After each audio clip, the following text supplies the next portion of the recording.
ఈరోజు వ్యవసాయం పరిస్థితి అట్లుంటే ఈరోజు విద్యకు వచ్చేసరికి ఇంకా దారుణమైన పరిస్థితులు కనిపిస్తాయి.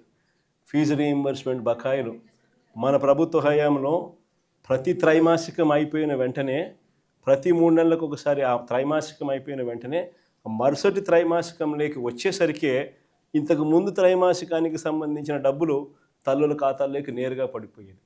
ఫీజు రీయింబర్స్మెంట్ కింద విద్యా దీవెన, వసతి దీవెన ఈ రెండు కూడా క్రమం తప్పకుండా ఇచ్చేవాళ్ళం మన ప్రభుత్వ హయాంలో. ఈరోజు పరిస్థితి చూస్తే ఏకంగా ఇప్పటికే ఈ సంవత్సరానికి సంబంధించిన బడ్జెట్ కూడా లెక్కేసుకుంటే 10,000 కోట్ల అవసరం ఉంటే బడ్జెట్లో 2,600 కోట్లు పెట్టినారు. అది ఎంత ఇస్తారో తెలీదు. పిల్లలకు ఈరోజు చదువులు మానేస్తూ ఉన్న పరిస్థితులు. తల్లిదండ్రులు ఈరోజు పిల్లల్ని చదివించాలంటే చదివించలేము అని చెప్పి పిల్లలు చదువులు ఆపించేసి వాళ్ళని పనులకు పంపించే పరిస్థితిలోకి తల్లిదండ్రులు వచ్చేసినారు. విద్యా దీవెన పరిస్థితి అది, వసతి దీవెన పరిస్థితి అది, నాడు నేడు స్కూళ్ళల్లో పూర్తిగా ఆగిపోయిన పరిస్థితి.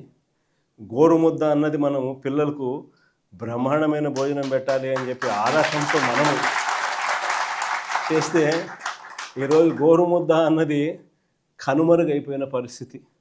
8వ తరగతికి వచ్చేసరికి పిల్లల చేతుల్లో ట్యాబులు కనిపించేటివి. ప్రతి స్కూలు ఇంగ్లీష్ మీడియం. నాడు నేడుతో 6వ తరగతి నుంచి ప్రతి class digitised class room. Government స్కూళ్ళు ప్రైవేట్ స్కూళ్ళతో పోటీ పడలేరు అన్న పరిస్థితిని మార్చేసి ప్రైవేట్ స్కూళ్ళు గవర్నమెంట్ స్కూళ్ళతో పోటీ పడే పరిస్థితి మన ప్రభుత్వ హయాంలో మనం తీసుకొస్తే ఈరోజు స్కూళ్ళన్నీ కూడా నిర్వీర్యమైపోతూ ఉన్న పరిస్థితి కళ్ళెదుటే కనిపిస్తూ ఉంది. ఇక వైద్యం గురించి నేను చెప్పాల్సిన పనుల ఆరోగ్యశ్రీ అన్నది మన హయాంలో ఏకంగా 25 లక్షలకు పెంచినాం. 3,300 ప్రొసీజర్లను తీసుకొచ్చినాం. ఏ పేదవాడైనా ఏ మధ్యతరగతి వాడైనా కూడా వైద్యం బాగోలేకపోతే ఆ పేదవాడు అప్పుల పాలయ్యే పరిస్థితి ఏనాటికి రాకూడదు అని ఆ పేదవాడిని చెయ్యి పట్టుకొని నడిపించే కార్యక్రమం చేసినాం. వైద్యం చేయించడమే కాకుండా వైద్యం అయిపోయిన తర్వాత రెస్ట్ తీసుకునే దానికోసం ఆరోగ్య ఆసరా అని చెప్పి నెలకు 5,000 రూపాయల డబ్బులు చేతిలో రివర్స్ పెట్టి పంపించేవాళ్ళం మన హయాంలో. ఈరోజు నెట్వర్క్ హాస్పిటల్లో మాకు 3,200 కోట్లు బకాయిలు ఉన్నాయి. చంద్రబాబు నాయుడు గారు ఈ బకాయిలు ఇవ్వకపోతే మేము చేతులు ఎత్తేస్తున్నాము, మేము బోర్డు తిప్పేస్తూ ఉన్నాము అని చెప్పి ఏకంగా స్ట్రైకులు చేస్తూ ఉన్న పరిస్థితి. పేదవానికి ఈరోజు ఆరోగ్యం అందుతూ ఉన్నా అందకపోయినా కానీ కనీసం ఆలోచన చేసే నాతుడు కూడా ఈరోజు రాష్ట్రంలో కరువైన పరిస్థితి.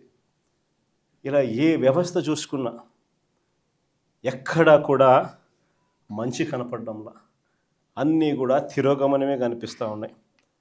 రాష్ట్రానికి సంబంధించి ప్రభుత్వం బాధ్యతగా చేయాల్సినవి ఏవి కూడా బాధ్యతలు నిర్వర్తించడంలా. నాడు నేడు ఆగిపోయింది. మెడికల్ కాలేజీలు అమ్మేస్తూ ఉన్నారు. ముఖ్యమైన రాయలసీమ లిఫ్ట్ వంటి ప్రాజెక్టులన్నీ కూడా చేయకుండా ఆపేసిన కార్యక్రమాలు కనపడతా ఉన్నాయి. రైతుల గురించి పట్టించుకునే నాతుడు లేదు, పిల్లల గురించి పట్టించుకునేవాడు లేడు, అక్క చెల్లెమ్మల గురించి పట్టించుకునేవాడు లేడు. చివరికి అక్క చెల్లెమ్మలకు పొదుపు సంఘాలకు 0 వడ్డీ డబ్బులు కూడా ఇవ్వని పరిస్థితి. స్కీములకు అయితే దేవుడు ఎరుగు, కనీసం 0 వడ్డీకి డబ్బులు కూడా ఇవ్వని పరిస్థితులేకి అక్క చెల్లెమ్మలు మొత్తం నిర్వీర్యమైపోయిన పరిస్థితులు ఈరోజు రాష్ట్రంలో కనిపిస్తూ ఉంది. ఇలాంటి పరిస్థితుల మధ్య వైఎస్ఆర్ కాంగ్రెస్ పార్టీ శ్రేణులు ప్రజల తరపున పోరాటం చేయడానికి వైఎస్ఆర్సీపీ జెండాను చేత పట్టుకుని ప్రజలకు అండగా తోడుగా మేము ఉన్నాము అని చెప్పి ఈరోజు వైఎస్ఆర్సీపీ పార్టీ రాష్ట్ర వ్యాప్తంగా ప్రజలకు తోడుగా ఉందని చెప్పి గర్వంగా కూడా ఈరోజు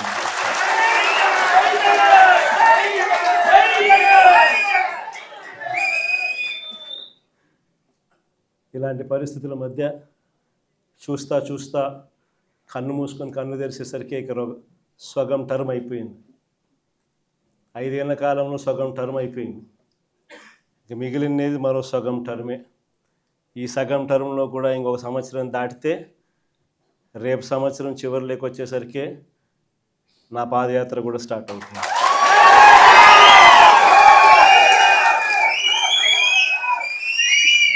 దాని తర్వాత 1.5 సంవత్సరం నేను కూడా రోడ్డు మీదనే ప్రజలతోనే ప్రతి నియోజకవర్గము తిరుగుతూ వస్తా. ఆ తర్వాత ఆ పాదయాత్ర స్టార్ట్ అయిన తర్వాత చంద్రబాబు నాయుడు గారికి వైఎస్ఆర్ కాంగ్రెస్ పార్టీ శ్రేణులు ప్రతిరోజు చంద్రబాబు నాయుడు గారికి సినిమా చూపిస్తాం. చంద్రబాబు నాయుడు గారికి మోస్ట్ ప్రాక్టికల్ సొల్యూషన్ ఇచ్చినాం మనం. అయ్యా చంద్రబాబు గారు, రాష్ట్రానికి ఇప్పుడే కాదు, మీరు చేస్తూ ఉన్న చర్యలతో రాష్ట్రానికి ఎప్పటికీ క్యాపిటల్ లేకుండా చేస్తూ ఉన్నారు. అలా చేయడం వల్ల రాష్ట్రానికి అసలు క్యాపిటల్ అనేది ఉండదు మీ వల్ల. దయచేసి ఇది మానుకోండి. అమరావతి అని చెప్పి నువ్వు రైతులను మోసం చేస్తూ ఉండవు, అమరావతి అని చెప్పి నువ్వు ప్రజలను మోసం చేస్తూ ఉండవు.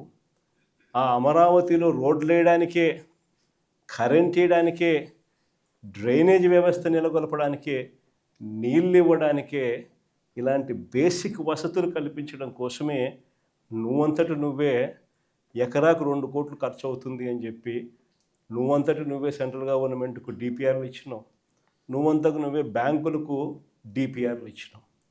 ఈ లెక్కన 50,000 ఎకరాలకే 1,00,000 కోట్లకే దిక్కు లేదనుకుంటే మరో 50,000 ఎకరాలని చెప్పి నువ్వు మళ్ళా తీసుకుంటూ 1,00,000 ఎకరాల అమరావతి అని చెప్తూ ఆ 1,00,000 ఎకరాలకు 2,00,000 కోట్లు తేవాలి అని అంటే ఆ 2,00,000 కోట్లతో నువ్వు నిరంతరం రోడ్లు వేస్తూనే ఉంటావు, నువ్వు నిరంతరం కరెంట్ ఇచ్చే కార్యక్రమమే జరుగుతూ ఉంటుంది, నువ్వు నిరంతరం డ్రైనేజ్ పనులే చేస్తూ ఉంటావు, నువ్వు నిరంతరం నీళ్ళు ఇచ్చేదాని కోసమే నువ్వు అవస్థ పడతా ఉంటే ఇక రాజధాని ఎప్పుడు వస్తుంది? ఎన్ని దశాబ్దాలు పడుతుంది? ఇప్పటికే 12 ఏళ్ళు అయిపోయింది 2014 నుంచి ఇప్పటికే దిక్కు దివానం లేదు. ఇంకా ఎన్ని దశాబ్దాలు పడుతుందో తెలియదు. డబ్బంతా రోడ్లకే ఖర్చు అవుతుంది, డబ్బంతా కరెంట్ వేయడానికి ఖర్చు అవుతుంది, డబ్బంతా డ్రైనేజీలు పెట్టడానికే ఖర్చు అవుతుంది. ఇంకా ఎన్ని దశాబ్దాలు పడుతుందో. ఆ దశాబ్దాల కాలంలో ఈ 2,00,000 కోట్ల విలువ పూర్తి చేయడానికి 4 లక్షలు అవుతుందో 10 లక్షల కోట్లు అవుతుందో. చివరికి 12 ఏళ్ళ తర్వాత కూడా ఈ పొద్దు రాష్ట్రానికి రాజధాని లేదు. ఇంకా 20 ఏళ్ళ తర్వాత కూడా మన పరిస్థితి ఏమిటి అంటే అప్పుడు కూడా రాష్ట్రానికి రాజధాని కనిపించదయ్యా. అయ్యా చంద్రబాబు, ఇది మానుకో. ఆ 2 లక్షల కోట్లలో 10% పెడితే చాలు, 10% పెడితే చాలు. మేము ఇంతకుముందు మంచి ఆలోచన చెప్పినా నేను నీకు. ఇంతకుముందు ప్లాన్ ఏ కింద రాష్ట్రంలో అన్నిటికన్నా పెద్ద సిటీ విశాఖపట్నం, దాంట్లో పెడితే అసలు ఎటువంటి ఖర్చు అవసరం లేదు. కర్నూలులో న్యాయ రాజధాని కింద అప్పట్లో కర్నూలుకు మనం మాట ఇచ్చినాము, అది నెరవేరుస్తూ అక్కడ న్యాయ రాజధాని పెడుతూ ఇక్కడే అమరావతిలో లెజిస్లేటివ్ శాసన రాజధానిని కూడా తీసుకొస్తే బాగుంటుందయ్యా అని చెప్తే నానా యాగి చేసి రాజకీయాలు చేసి అది వద్దు అన్నారు. సరే పోనీ, అది వద్దు. పోనీ ఈ ప్రాంతంలో అయినా కానీ నువ్వు చేసే పనికి అసలు రాజధాని లేకుండా పోతుందయ్యా. ఆ పని చేయకుండా కనీసం ఇక్కడైనా ఆలోచన చేయి. మచిలీపట్నంలో నువ్వు కాదయ్యా పోర్టు కట్టింది, మేము కట్టాం. మచిలీపట్నంలో పోర్టు మనం కట్టాం. మన హయాంలోనే మనం భూములు తీసుకుంటాం, మన హయాంలోనే మనము అనుమతులు తీసుకొచ్చినాం, మన హయాంలోనే మనం ఫైనాన్షియల్ క్లోజర్ చేసినాం, మన హయాంలోనే మనం బ్యాంకులతో నీట్గా టైఅప్ కూడా చేసి స్టార్ట్ చేసి 30-40% వర్కులు కూడా పూర్తి చేసినాం మన హయాంలోనే. ఆ పోర్టు అయిపోతుంది.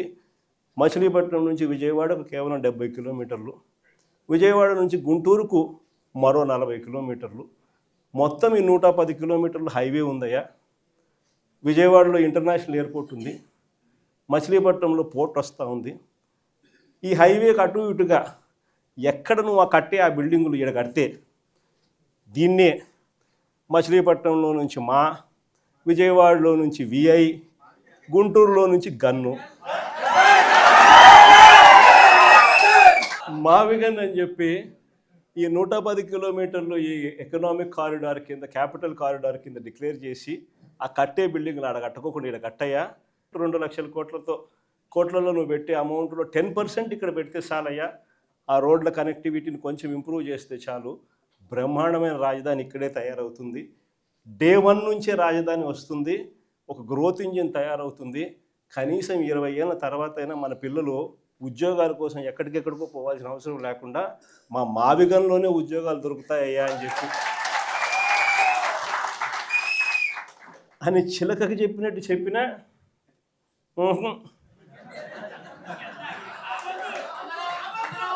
మనం మనం ఎంత బాగా చెప్పినా కానీ ఎంత లౌక్యంగా చెప్పినా కానీ ఆహా